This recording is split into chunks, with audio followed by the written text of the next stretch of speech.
안녕하세요. 제 소아과를 운영 중인 50대 후반 여성입니다. 처음에는 괜히 개원한 기분이 들 정도로 환자가 없었지만 꾸준히 환자가 늘어나며 병원을 확장하게 되었습니다. 현재는 엑스레이실, 임상병리실, 그리고 처치실을 갖춘 지역 내에서 상당히 내실 있는 병원으로 발돋움하고 있습니다. 최근에는 모유수유 클리닉과 영유아 검진실을 설치하면서 건물을 확장하였고 상가에 입주한 다른 업체들을 제외하고 4층부터 6층까지의 공간을 전체 임대했습니다. 25년 만에 이를 이룬 것이라 잘하고 있는 것이 맞지 않을까 싶습니다. 저희가 이렇게 병원을 확장하고 의사로서 활동하고 있다는 것이 정말 놀라우시죠? 돈을 잘 버는 사람이 자랑하는 것 같아요. 그렇죠. 만약에 저도 그렇게 승승장구한 삶을 살았다면 이 채널에 이런 이야기를 보내지 않을 거예요. 정말로 말해서 저는 너무 가난한 집의 장녀로 태어났어요. 제가 2살과 4살 나이 차이 나는 두 남동생보다 먼저 태어났죠. 초등학교 3학년 겨울방학 때 아빠가 갑자기 쓰러져 큰 병원에 입원하셨어요. 아빠가 갑자기 쓰러진 후 한참 동안 그곳에 머물렀어요. 제 막내 동생은 당시에 겨우 6살이었어요. 엄마는 나에게 동생을 맡겨놓고 아빠를 병원 오가셨어요. 아마도 아이를 데리고 병원에서 돌봄을 받으러 가는 것이 어려우셨겠죠. 아빠가 뇌경색으로 쓰러지셔서 편마비가 오셔서 혼자서 걸으시기가 쉽지 않았어요. 힘들었을 텐데요. 나중에 알고 보니 신체적으로 당뇨병이 있었던데 이를 정확히 확인해 본 적이 없어서 모르셨던 것 같아요. 몸은 이상했지만 너무 피곤해서 일그러진 채로 견디셨겠죠. 하청업체에서 일하시는 노동자이신 아버지는 저희 3남매를 키우기 위해 제사를 꾸준히 닦아내시면서도 병원에 가지 못하고 일을 견디셨어요. 어머니는 동네 아주머니들과 함께 부업을 꾸준히 하시며 방 한켠에 쌓인 일거리를 조금씩 처리할 때마다 제 옆에서 지켜보던 저는 그 행복을 느끼곤 했습니다. 젊은 부부가 이렇게 열심히 살면서도 하늘은 왜 그렇게 가혹한지를 지금도 생각하면 참 안타까울 뿐이에요. 그런 저의 현실은 그야말로 장녀의 역할이자 가정의 상속이었죠. 이러한 위치로부터 부모님을 힘들게 하는 행동은 하면 안 된다는 마음가짐이 나를 빨리성 길게 했습니다. 10살짜리 아이인 나는 동생들을 씻기고 내 키만큼 높은 세탁기를 작동시킨 뒤 안에서 스르르 몸부림치면서 빨래를 꺼내어 널었습니다. 방 구석부터 구석까지 빗자루로 쓸어 닭을 쓸었습니다. 손 젖은 걸레로 엄마의 귀환을 기다렸죠. 오늘은 정말로 엄마께서 돌아오셔서 아빠도 안도하실 수 있기를 바랍니다. 아빠께서는 나를 보시면서 웃으시며 내 딸은 정말 귀하고 아름답다고 위로의 말씀을 해주실 겁니다. 아빠를 빈번히 생각할 땐 내 눈물이 마구 흐를 것 같았습니다. 아빠는 저에게 있어서 믿음직한 산처럼 높으신 분이셨고 어떤 투정이라도 다 받아들여 주실 것 같은 분이셨단 거요. 숱한 횡포에도 무릎을 꿇지 않으면서 우리 딸이 최고로 아름답단다며 등뼈를 포옹하시곤 했어요. 희희한 웃음 속에서 나도 웃어댄 동생들, 나도 졸려했지만 나는 내려가고 싶었지 않았다. 아빠의 큰 손이 너무나도 따뜻해 보일 때 내 마음은 안심되어 아빠는 세상에서 가장 강한 사람이라고 생각하며 자랐습니다. 그래서 아빠가 금방일 것처럼 늠름하게 일어서서 아무렇지 않게 돌아올 것이라고 생각했습니다. 그래서 집안일을 더 열심히 했습니다. 아빠가 돌아오는 집이 깨끗한 집이었으면 했기에요. 하지만 엄마가 돌아와서 저녁을 챙기면서 말해주셨어요. 희정아, 너무 수고했다. 희택이랑 희섭이도 잘 보고 엄마가 올 동안 손 안 간 곳 하나 없이 해놓아서 정말 고마워. 우리 큰딸이 언제 이리 잘하고 이렇게 잘해? 라며 매일 비슷한 칭찬을 듣는 엄마와는 달리 아빠는 그런 얘기는 없었습니다. 그러한 상황에서 엄마에게 아빠의 소식을 쉽게 물을 수도 없더랬어요. 어머니께서 우리를 재워주시고 매일 밤 주방에서 흐느껴 하시는 소리를 들었습니다. 혹시나 누가 듣지 않았을까 두려워해서 숨어서 오시는 소리였지만 저는 그 울음소리가 집안에 울려 퍼지는 것 같아서 저도 눈물이 나기도 했습니다. 그래서 엄마께 아빠는 언제 오시나요? 라고 묻지 못했습니다. 엄마가 계셨을 때에는 동생들에게도 아빠 이야기를 하지 말자고 약속하였습니다. 때로는 막내가 아빠는 어디 있지? 라며 엄마에게 물어볼 때도 있었지만 엄마는 그러한 막내를 안아주시며 아빠가 얼른 돌아와서 보고 싶어 하시니까 잠시 참아보자고 웃으며 대답하시곤 했습니다. 눈물이 쏟아지는 듯 그러다 보니 막내도 나중에는 더 사라져 버리겠다 싶었어요. 아빠는 저가 4학년에 올라가기 직전인 2월 말쯤에 퇴원을 하시고 돌아오셨습니다. 아빠가 퇴원해서 오신다는 소식을 듣고 동생들과 나는 아빠가 오면 어떻게 놀까? 아빠 등목은 누가 먼저 탈까? 이야기를 나누며 떨리는 마음을 가득했어요. 그러나 집에 돌아온 아빠를 본 순간 우리 셋은 웃지도 않고 아빠에게 달려가지도 못하고 그 자리에 굳어져 있었습니다. 한쪽에서는 엄마에게 힘을 받으면서 한쪽에서는 목발을 짚으며 절뚝거리며 들어오시는 아빠의 모습이 너무 어색하게 느껴졌거든요. 아빠는 왼쪽을 거의 움직일 수 없어서 종종 풍이 라고 부르는 것 같았지만 나는 그날부터 푹 맞은 진씨는 첫째 딸로 부르기 시작했습니다.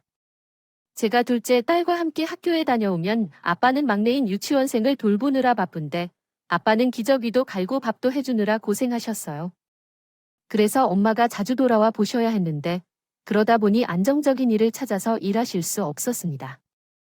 동안에 모은 돈으로 집을 약간 작은 방으로 옮기고 병원비를 갚았지만 엄마가 일을 하지 않으면 우리 5식구는 굶어야 했으니까 엄마는 생활고로 인해 힘들어 하셨습니다. 제가 학교에서 돌아오면 집에 있으면서 나가서 일을 찾으시려던 엄마는 식당에서 야간 주방일이나 야간 청소 같은 일을 했었는데 그 일이 제대로 맞지 않아서 계속 뒤처지게 되었습니다. 이렇게 계속 되다 보니 결국은 점점 더 돈을 번 집에게로 기력 느바뀌게 되었습니다. 없지만 재학용품을 챙기지 못한 적이 많았습니다. 다행히도 친구들이 조금씩 나눠주면 대신하는 데 도움을 받곤 했습니다. 운동센터에 다니며 운동을 했지만 그것은 제게는 문제가 아니었습니다. 아빠가 운동을 하면 더 움직일 수 있다는 말을 듣고 어떻게든 아빠와 함께 걷는 것이 목표였습니다. 그래서 아빠가 일어서실 수 있도록 도와주고 함께 문턱을 넘어가는 것을 돕기 위해 학교가 끝나 집으로 달려왔습니다. 아빠께서 미안하다며 우리 큰딸이 아빠 때문에 힘들다고 미안해한다며 아빠가 빨리 나아졌으면 좋겠다고 사과하셨습니다. 발음도 제대로 되지 않으셔서 집중해야겠지만요. 아빠의 말을 이해할 수 있었지만 그런 아빠였지만 저는 좋아했습니다. 그냥 아빠가 계셨기 때문에 좋았습니다. 아빠만 건강하시면 모든 것이 해결될 것이라고 생각했었습니다. 그러니까 아빠만 건강해지면 엄마와 동생들이 덜 고생할 것이라고 생각했습니다. 하지만 제 기대와는 달리 아빠는 좀처럼 나아지지 못했습니다. 어떤 날에는 집안 문에 앉아 계시기도 했고 학교가 끝나고 돌아오는 저와 동생들을 웃으며 맞아주기도 하셨지만 대부분의 날들은 방 안에 주저앉아 막내 동생이 노는 것을 바라보기만 하셨습니다. 그런 아빠에게 아빠, 우리 좀 산책할까? 하고 여쭈어봐도 아니, 힘들지라고 하셨습니다. 쉬며 피곤한 모습으로 말씀하시던 아버지께서 속상하시고 계셨습니다. 그런 아버지를 보며 서운해하면서 읽던 책은 막내 동생, 누나, 아버지를 위한 이야기였습니다. 오늘은 제가 그린 그림을 보여줬더니 아버지께서 화를 내셨어요. 종이를 많이 쓰면 안 된다며 그러더니 나에게 미안하다고 말씀하며 울어버리셨죠. 말도 제대로 하지 못하면서 나에게 글자 공부도 하고 싶다고 했습니다. 가슴 한가운데서 따뜻한 감정이 솟아나왔고 아버지도 속상하신다며 울음이 터져버렸습니다. 아버지만 되찾으면 우리 집 문제는 모두 해결될 것이라는 생각에 어린 제 마음은 무너져 내린 것 같아요. 제가 울자 동생도 따라서 울음소리를 내니 아빠께서도 들으셨는지 왜 우시는 거야? 왜 우시는 거야? 희석이 누나 말 잘 들으라 했잖아. 동생을 혼내시고 그러자 둘째가 누나랑 희석이 싸운 거 아니에요. 아빠는 알지도 못하면서 라며 아빠께 큰 소리를 쳤어요. 그런데 엄마가 저녁을 챙기러 집에 돌아오시면서 우리를 혼내셨습니다. 너희들 아빠가 아프시면 더 잘 챙기고 해야지. 아빠한테 대들면서 큰 소리치는 거야? 너희 오늘의 회초리 좀 맞아야겠다. 내가 좋아라며 종아리에 맺히려고 하자 아빠가 아니야, 우리 애들 착해. 내가 잘못한 거야 라고 말씀하셨습니다. 애들을 때리지 말라며 그 몸으로 와서 막아주셨습니다. 그 작은 방 안에는 우리가 5명이 뒤엉켜서 난리가 났죠. 저는 계속 울고 둘째도 울었는데 막내가 크크 웃는 소리가 들렸습니다. 그 소리에 서로를 마주보게 된 우리 가족은 대시시 웃게 되었습니다. 그러자 우리 가족은 서로를 끌어안고 울었습니다. 그 감정을 어떻게 정확히 설명할지는 힘들었지만 제가 느낀 점은 세상에 우리 가족뿐이라는 생각이 들었습니다. 그날 저녁 식사를 마치고 잠이 들기 전에 일기를 쓰면서 제 마음을 다잡았습니다. 아빠를 꼭 키울 거야 하고 다짐했죠. 그러려면 의사가 되어야겠다고 생각했습니다. 그런데 의사가 되기 위해서는 열심히 공부해야겠죠. 그때 제 성적은 좋지 않았고요. 딱히 나쁜 편도 아니었기 때문에 그 다음 날부터 열심히 공부했습니다. 학교 안에서 열심히 공부하는 것은 물론이고 집에 와서 아빠와 운동하는 시간을 제외하고 저는 숙제를 하고 공부했습니다. 학교에서 배운 내용을 다시 보고 문제를 푸는 것이나 선생님이 주신 학습지들을 파일철에 묶어서 확인하고 다시 봤습니다. 거의 외우듯이 했어요. 새로 배우는 단원의 내용을 이해하지 못할까 걱정이 되어 교과서도 열심히 읽었습니다. 그러다 보니 학교에서 수업받는 것이 재미있어졌어요. 혼자 공부했던 내용들이 정확히 어떤 것인지 알게 되는 것이 실마리가 풀리는 것처럼 느껴져 즐거웠어요. 물론 제 가방은 항상 빵빵하고 무겁긴 했지만 저는 좋아했습니다. 그래서 제가 공부할 때 둘째도 함께 공부하곤 했었어요. 원래부터 둘째는 제 어깨 너머로 글자도 받고 책을 봐도 더 좋아하는 아이였습니다. 그러나 함께 공부하면서 모르는 것을 저에게 물어보면서 공부할 때 더 재미있어 했죠. 아빠는 그런 우리 남매를 칭찬해 주셨어요. 여전히 아빠는 엄마의 도움 없이 화장실에 가지 못했고 식사할 때도 엄마처럼 아이에게 음식을 먹여주지 않으면 안 됐는데 아빠가 있어서 안심했죠. 아빠가 계셔서 집 현관문을 열면 바로 안전하게 지낼 수 있는 집에서도 안전한 것이라고 엄마가 말씀하셨는데 그렇습니다. 말이 맞다고 생각했다면 막내가 제멋대로 문을 열고 나가지 않게 하는 것도 아빠의 일이었고요. 막내와 아빠는 단짝이 되어 어디를 가든지 무엇을 하든지 아빠의 말이 떨어지지 않으면 막내는 움직이지 않았습니다.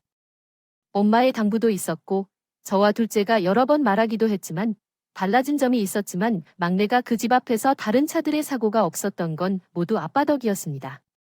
그렇게 한 해가 훌쩍 흘러갔지만 우리 집 사정은 그 정도로 멈춰 있었습니다. 저는 5학년이 되었고 둘째는 3학년이었습니다. 막내가 학교에 입학한 해였습니다.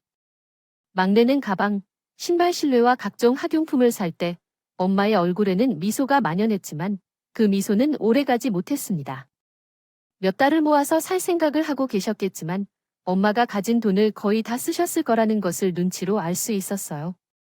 저와 둘째 운동화 밑창이 달라져 양말도 구멍이 나게 되었는데 엄마가 우리 것도 살주고 싶어 하시는 마음에 노심초사하시고 계시다는 것도 알 수 있었습니다. 우리는 가게 밖에서 이리저리 서성거리며 사지 않는다고 했는데 엄마는 골라보라고 권하시다가 우리가 거부하자 마지못해 가게 밖으로 나오셨는데 엄마, 괜찮아? 사라는 말씀하시기를 그렇게 했지만 안도하시지 않아 보였어요. 그러한 적이 우리 엄마에게 병약기도 마음에 들지 않는다고 했어요. 나 또한 그렇죠.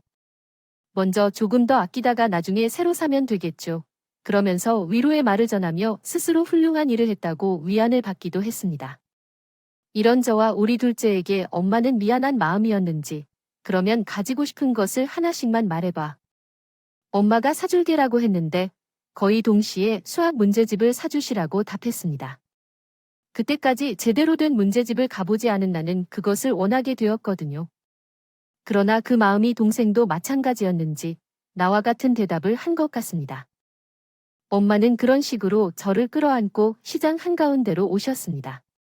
엄마가 미안하다며 희정이와 희태기에게 너무 부족하게 대해줬다고 하셨습니다. 엄마가 내일 일이 끝나고 서점에 가서 문제집을 사주겠다고 말씀하셨고 약속도 했습니다. 집으로 돌아온 동생은 아빠에게 그날 산 물건들을 자랑하며 신이 나 보였습니다.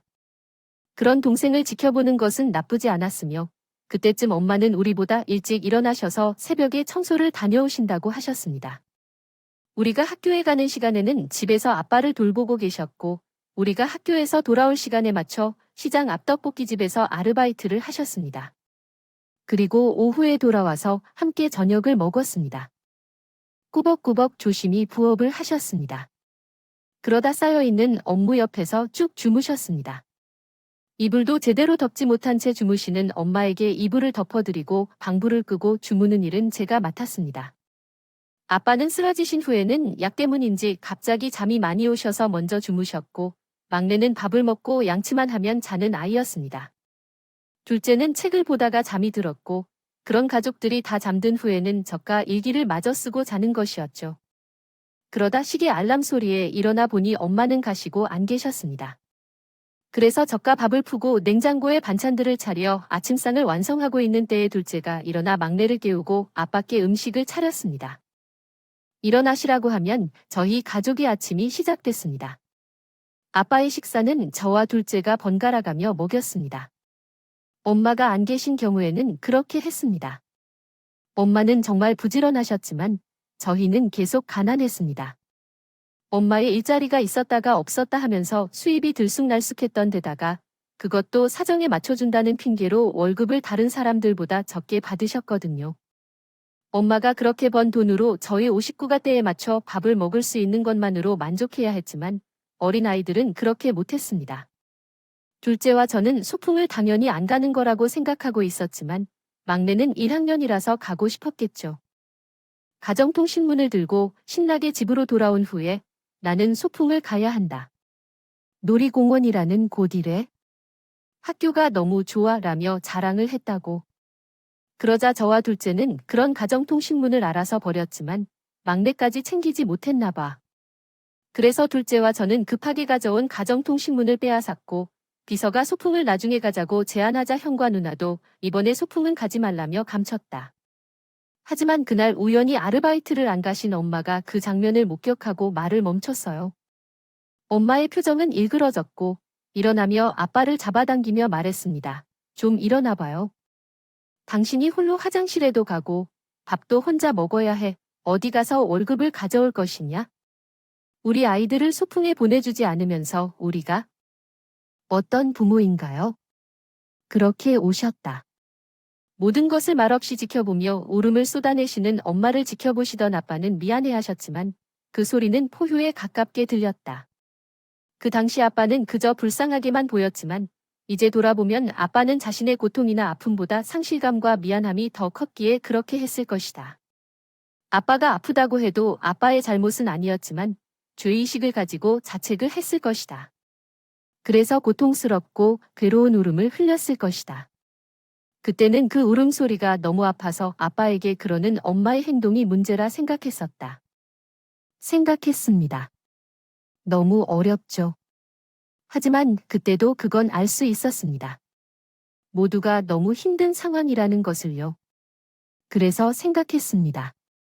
내가 나가서 돈을 벌 수 없다면 엄마가 일을 하실 수 있게 누군가 집에 있어야 한다. 아빠를 잘 도와 운동도 하고 집안 살림도 해놓을 수 있는 사람이 집에 있는 게 맞다. 그럼 내가 학교를 그만두고 집에서 아빠를 보살피고 집안일도 하면 엄마가 제대로 일할 수 있고 돈도 더 많이 벌면 우리 가족은 좀 덜 힘들 것이라는 생각을 했습니다. 12살의 어린 여자아이가 말이죠. 그래서 다음날 학교가 끝나고 돌아와 엄마께 엄마, 내가 아빠랑 있을게요. 내가 집에서 아빠랑 있을 테니까 엄마는 일자리 구해요 라고 말했습니다. 엄마는 그런 채 얼굴을 한동안 아무 말 없이 보셨습니다.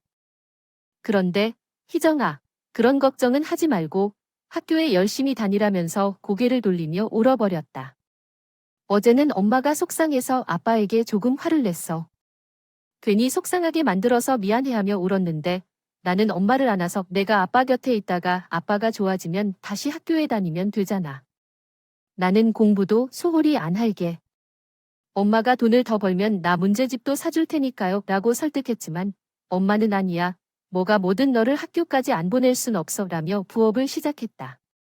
그래서 나는 엄마에게 반항해보기로 결심했고 그 다음 날부터는 학교에 가지 않았다. 동생들만 챙겨서 보내고 저는 집에서 집안일을 했습니다. 아빠는 학교에 가지 않는 저를 보고 놀라셨는데 학교에 가지 않은 이유를 모르셨습니다. 아빠, 얼른 더 좋아져야지. 내가 학교를 가면 엄마는 일하기도 편하고 공부는 혼자 해도 돼요. 그러니까 이제는 아침에 먹고 운동하고 점심에 먹고 운동하고 저녁에 먹고 운동할 거예요. 아빠가 혼자서도 움직일 수 있어야만 제가 학교에 갈 수 있어요. 라며 웃었습니다. 하지만 그렇다고 정말 괜찮았던 것은 아니었습니다. 학교에 가면 좋아하는 공부도 하고 가난하고 허름한 옷을 입어도 따돌리거나 괴롭히지 않는 학교에서만이 저에게 안식처였습니다. 도와주고 챙겨주는 친구들이 있었습니다. 그 모든 걸 뒤로하고 집에서 아빠를 챙기겠다고 하는 일은 12살이 된 제게 쉽지 않은 결심이었습니다. 그렇다고 제 신세만 탓하며 온 가족이 힘들게 살 순 없었습니다. 나만 그렇게 한다면 온 가족이 편해질 수 있을 것이라 생각했습니다. 새벽에 나가서 청소를 끝낸 엄마는 제가 학교에 가지 않고 집에 있는 것을 보고는 매를 가볍게 내리며 학교에 가란 말을 들었지. 왜 그래? 하면서 엄마는 말했지만 엄마 제발 희태기와 희석이라도 제대로 가르치기 위해서는 이 방법밖에 없어요. 나가서 돈을 벌까요? 그럴 수 없잖아. 어린이가 돈을 버는 것보다 어린이가 아빠를 돌보는 것이 낫다고 말했습니다. 그러자 엄마는 제 종아리를 안고 우셨습니다. 미안해. 우리 딸이 잘못한 게 아닌데 엄마가 이렇게 때리고 미안해 라며 우셨습니다. 한참을 그렇게 오던 엄마는 겨우 진정을 하시고 시장 반찬 가게 아주머니가 그러시더라고. 집안일을 좀 해보지 않겠냐고 했습니다. 월급도 지금 새벽 청소와 아르바이트 하는 것보다 2배나 많고 그 집 엄마와 아빠가 모두 의사라 바쁘셔서 아침에 아이들을 학교로 보내고 저녁 식사를 챙겨주는 아줌마가 필요하다고 말했습니다. 아이들은 중학교 1학년 남자아이와 초등학교 5학년 여자아이인데 많이 손도 안 가고 아이들 학교 시간에 잠깐 외출해도 된다고 해서 엄마가 고민을 좀 해보겠다고 했는데 희정이가 그렇게 한 거야. 엄마가 이래서 얼른 돈을 모아서 우리 희정이 다시 학교에 보내줄게 미안해라며 다시 오셨습니다. 그런 엄마를 꼭 안아주고 엄마 지금은 우리가 이렇게 고생하지만 나중에 내가 커서 꼭 호강시켜 줄게요 라며 울었습니다. 아무도 잘못한 게 없는데 서로가 미안한 그런 사이가 되어버린 우리 가족이 너무 안타까웠던 것 같습니다. 하지만 이겨내서 나중에 꼭 성공하겠다는 생각을 했습니다. 그래서 챙겨온 책들을 보고 다시 읽으면서요. 저는 공부했습니다. 교육방송 라디오 시간을 챙겨놓았다가 시간에 맞춰 틀어보며 부족한 부분을 채우기도 했습니다. 지금은 인터넷을 통해 원하는 시간에 프로그램을 들을 수 있는 것이 많지만 그 당시에는 그 방법뿐이었거든요. 갑자기 학교에 나가지 않자 2주 정도 뒤에 선생님이 찾아오셨습니다. 당시에는 제 연락처가 없었기 때문에 무슨 일인지 확인하러 오셨다고 하시면서 집안을 둘러보시고 저와 아빠, 동생들을 번갈아 보시고는 엄마가 많이 늦게 오시니라고 물으셨습니다. 엄마는 저녁 시간쯤 돌아오세요, 선생님. 학교에 가면 아빠 혼자 계시지 못해서 엄마가 일을 못하셔서 그러니까라며 제 손을 잡으시더니 선생님은 대단하다. 우리 희정이라고 하셨습니다. 원래부터 희정이가 똑똑하고 야무진 건 알았지만 이 정도일 줄은 몰랐어라고 하면서 웃으셨다. 그러나 어른으로서 마음이 안 놓여 선생님 나름대로 희정이를 도울 수 있는 방법이 있나 알아볼게. 그렇다고 금전적으로 도움을 주거나 할 순 없지만 희정이에게 더 나은 방법을 제시할 수 있도록 찾아보고 올게.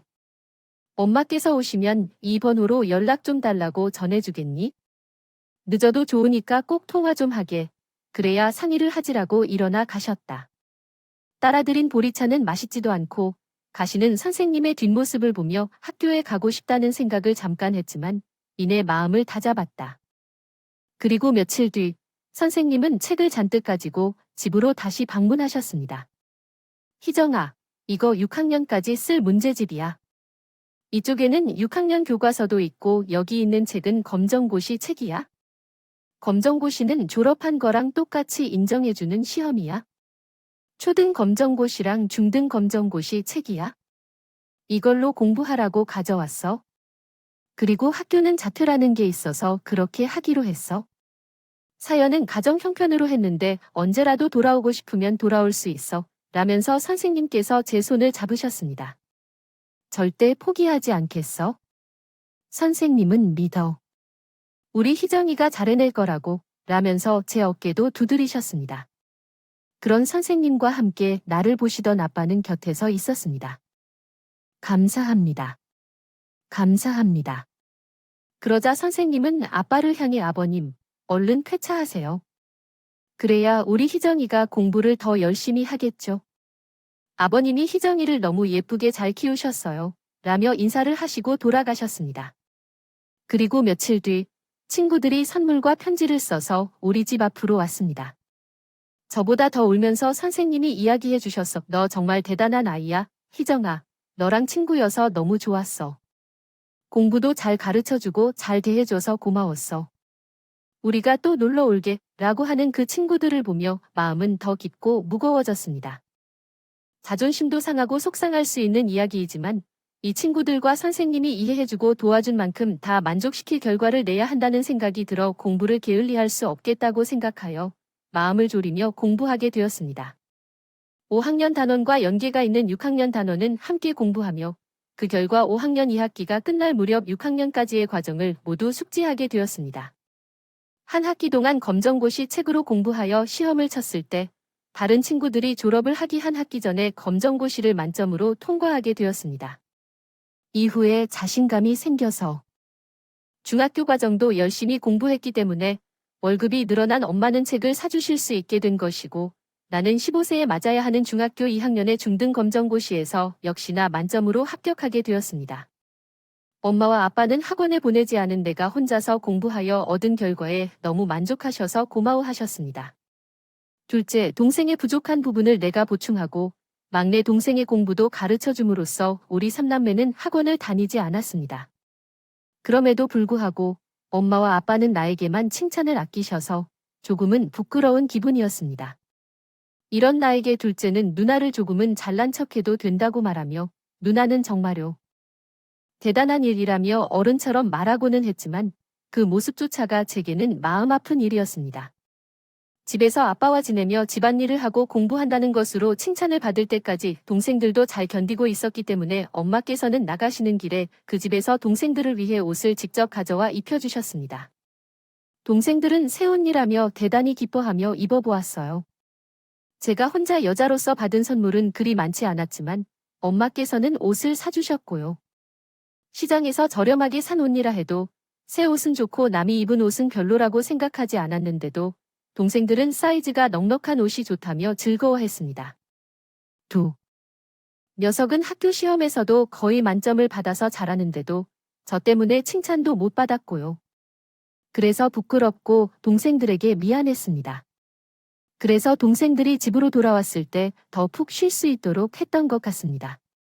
간식도 이리저리 만들어 보고요. 착하기만 한 동생들은 그런 저에게 최고라며 웃었습니다. 그런 저희 삼남매를 지켜보시며 아빠는 매일 열심히 운동을 하셨습니다. 그래봐야 걷기 운동이었지만 그것만으로도 저에게는 큰 위안이 되었습니다. 그러면서 언젠가는 아빠의 손을 잡고 골목을 돌아다니는 상상도 했죠. 그런 날이 오기 전까지는 저는 제가 있어야 할 곳에서 열심히 노력할 뿐이었습니다. 그러던 어느 날 엄마가 집으로 전화를 했습니다. 하셨습니다. 이따가 동생들이 오면 엄마가 일하는 집으로 좀 몰래 가져갈 게 있는데 너무 많아서 먼저 좀 가져가라고 미안해라며 하시면 저는 기꺼이 알겠다고 말하고 학교에서 돌아온 동생들에게 간식을 챙겨주고 엄마가 불러주신 주소로 가서 벨을 눌렀습니다. 어릴 때 친구네 집에 놀러 갔던 기억이 있는 아파트여서 옛 생각에 잠깐으로 잠기기도 했습니다. 친구들은 그 후로 몇 차례를 정말 놀러 오다가 중학교에 진학하면서 모두 연락이 끊겼거든요. 너무 옛날 이야기 같아 마음이 아련해질 때쯤 문이 열리고 그 안에는 낯익은 얼굴이 고개를 내밀었습니다. 친구였습니다. 어느새 숙녀티가 제법 나는 곱슬머리가 감동스럽게 생긴 상한처럼 보였습니다. 소녀였던 우리는 친구였습니다. 서로 인사를 건네며 놀라고 있었는데 뒤에서 엄마가 나타나셨습니다. 와, 이 옷만 가져가면 되라고 얘기하며 양손 가득히 동생들을 위한 입을 옷을 건네주고 계셨습니다. 그때 친구와 저가 알아보지 못한 척을 해봐야지 하고 내게 너희 둘은 어디서 아는 사이니? 라고 물으셨습니다. 제 친구가 우리 친구의 엄마, 희정이네 어머니세요 라고 대답했더니 엄마께서는 놀라시며 크게 눈을 떴고 저를 쳐다보시더라고요. 다행히도 전 깔끔해서 엄마가 일하는 집이 여기구나 했어요. 소원이랑 나는 초등학교 4학년 때부터 친구였기에 예전에 한번 감동적인 일이 있었는데 너무 오랜만이라 기억력이 흐릿해서라며 웃으며 친구와 알지 못한 척을 했습니다. 친구는 학교가 힘들다고 하지만 같은 반에서 함께 미래를 꿈꾸며 지나갔던 시간이 떠오르고 있었어요. 1등을 한다 해도 그래서 너 벌써 중등검정고시 만점으로 합격했는데 고등검정고시 준비 중이면 진짜 대단해지니야. 방학 때 다른 친구들이랑 떡볶이 먹으러 갈 때 연락할 테니까 우리 너무 오랫동안 못 만나서라며 손을 잡더라고 해 그 친구에게 고개를 끄덕이며 웃고 나서 짐을 가지고 집으로 왔어요. 마침내 엄마가 도착해서 옷 정리를 마저 하고 있는데 곁으로 왔는데 그 순간 친구네 집인 줄 몰랐어. 희정이 속상하면 엄마가 그 집을 그만두게 오래 하기도 했거든. 이제 다른 집도 알아봐도 된다고 하시는 거야? 엄마가 힘들 때 다른 집을 찾아보셔도 괜찮아요. 그러나 저 때문이 아니라고요. 걱정 마세요, 엄마. 그 집 사모님과 아이들이 다 좋다고 했잖아요. 걔는 내 친구지만 되게 착하고 조언해야 할 만한 사람이에요. 걔네 어머니도 바빠서 그런 거예요. 좋은 분이고 엄마가 그렇게 칭찬한 이유를 알아요. 나도 옛날에 그렇게 느꼈거든요. 라고 대답했습니다. 그러고는 나는 엄마가 성실히 일하시는 것을 나쁘게 생각하지 않아요. 하나도 안 창피하고 하나도 안 속상해하라며 웃었습니다. 엄마는 그런 나를 보고 다시 눈물을 흘리셨어요. 저녁 식사하시고 신문 보시는 줄 알았던 아빠가 다 들었는지 고개를 숙이시고 미안해, 미안해 라고 말씀하셨어요. 매번 자기들 때문에 제가 상처 입을까 전전긍긍하시면서요. 눈물로 사과하는 부모님을 보며 저는 또 다짐했습니다. 꼭 성공해서 엄마와 아빠가 다시는 저에게 그런 사과를 하지 않아도 되게 해주겠다고요. 그렇다면 고맙다고만 하셔도 미안하다는 말은 하지 않으실 테니까요. 그래서 정말 최선을 다해 공부하여 고진고시를 준비했습니다. 최대한 빨리 합격하고 대학 입시 시험을 준비하려고 했습니다. 그래서 밤이 늦도록 공부하던 날이 많아졌습니다. 그 사이 우리는 이전에 모아둔 돈으로 방과 거실이 있는 집으로 이사를 했습니다. 여전히 월세이지만 아빠가 화장실을 편하게 이용할 수 있었고 1층 주택이라 계단 몇 개만 내려가면 마당에서 걷기 편했어요. 날씨가 나쁜 날에도 아빠가 운동을 할 수 있는 것이 좋다고 말씀하셨습니다. 어머니는 아마도 제게 걱정이 많이 되시는 것 같아요. 친구 어머니께 일을 그만두겠다고 말씀드렸다고 하셨습니다. 그런데 친구들 앞에서 자존심이 상할 것 같으시다고 하셨다네요. 하지만 친구 어머니께서는 무슨 말씀을 하시는지요? 제가 소원이한테 일을 이야기했을 때 얼마나 다행이라고 생각했다고 하셨어요. 여사님이 계시지 않으면 우리 집은 어떻게 될까요? 제발 우리를 두고 가지 마세요. 그리고 이건 제가 먼저 말씀드리려고 했던 건데 월급도 더 주시겠다고요. 그런 환경에서 일하는 것도 대단하시고 아이들도 잘 키우시는 분이십니다. 놓칠 수 없는 분이시다고 말씀하시면서 기존의 월급의 절반을 올려주셨나 보다랍니다. 그러더라고요. 그 바람에 엄마는 많이 고민하셨다가 그냥 일을 하면서 계속해서 더 저축하셨다고 하더라고요. 이렇게 이사를 하고 동생들과 제 방이 생기면서 엄마와 아빠는 거실에서 생활하셨지만 더 나은 환경이 되어서 공부가 더 잘 되는 기분이었습니다. 그렇게 시간이 흘러가고 중학교를 졸업하는 친구들이 함께 만나기로 하였다며 저도 같이 가자고 소원이한테 연락이 왔습니다. 너무 오랜만에 만나지 못한 친구들이어서 괜히 설레기도 하더라고요. 방학 중인 동생들에게 아빠를 부탁하고 약속 장소로 향했습니다. 하나 둘 나타난 친구들은 정말 몰라보게 달라졌었어요.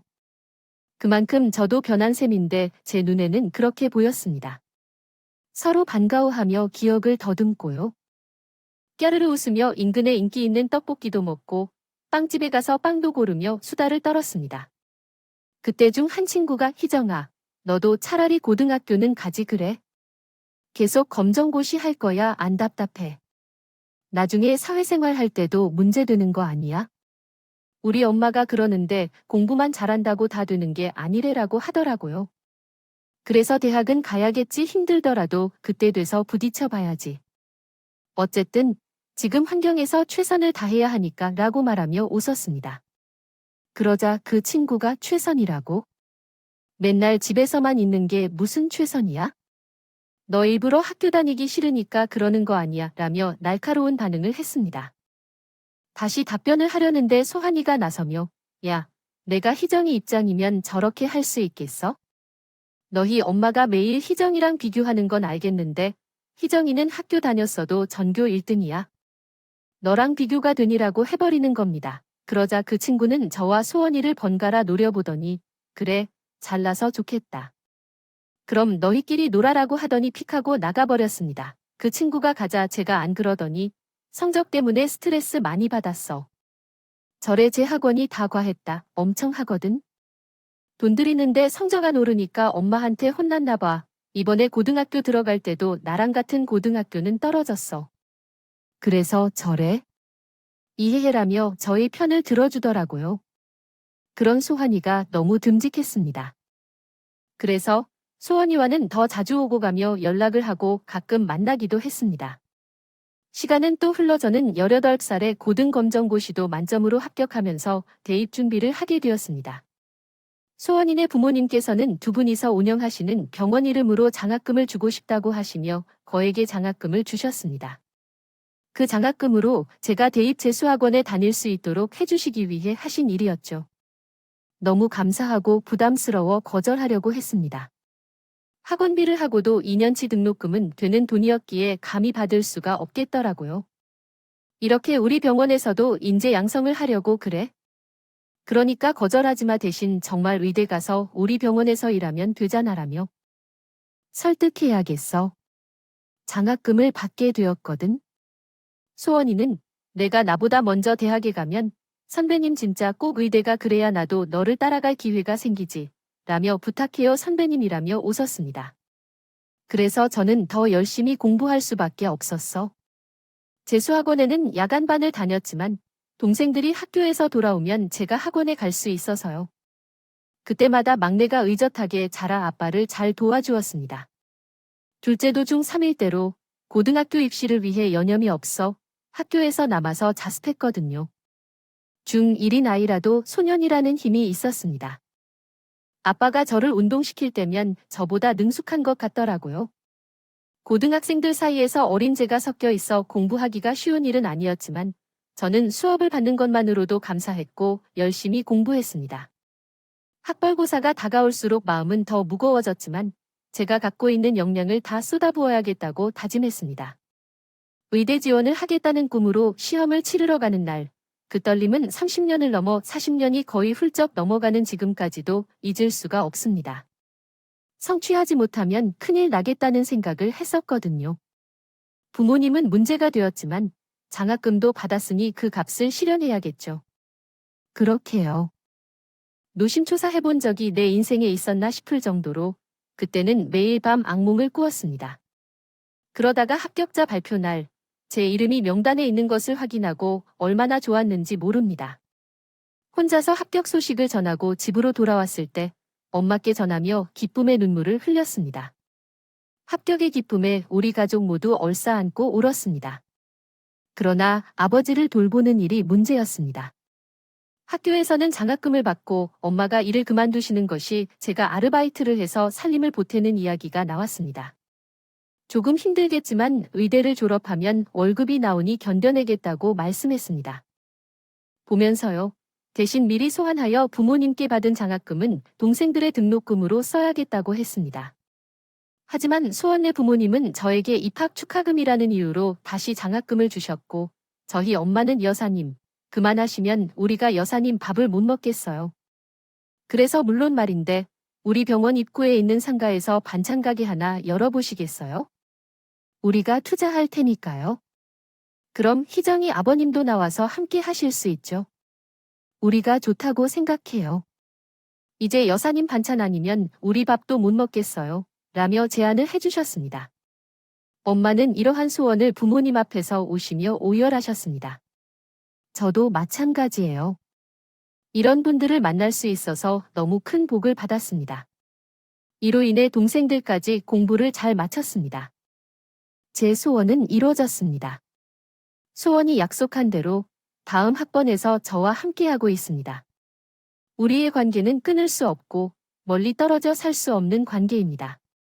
어떻게 지내야 할지 고민되네요. 졸업 후 전문의 시험에 합격한 후 소원이 10년 동안 부모님의 병원에서 일한 뒤에 제 병원을 개업했습니다.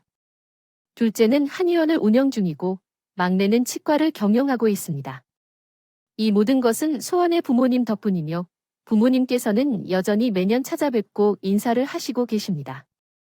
요즘은 연세가 많아져 일을 쉬시면서 여가를 즐기시는데 가끔은 소원이 동생 병원에서 함께 한방치료도 받는다고 합니다. 대학 시절 소아과 의사로 성장해온 누나의 인연으로 동생은 인사치료에 바빠하네요. 죄송한 마음이 들지만 괜찮다고 해주셔서 다행입니다. 감사의 인사를 전합니다. 비록 갚을 수 없을 만큼 큰 은혜이지만 저도 그러한 마음으로 나누기 위해 법적 절차를 알아보고 있습니다. 말씀해 드렸더니 좋아하셨다고 하더라고요. 두 분의 이름을 한 글자씩 넣어서 이름을 지었습니다.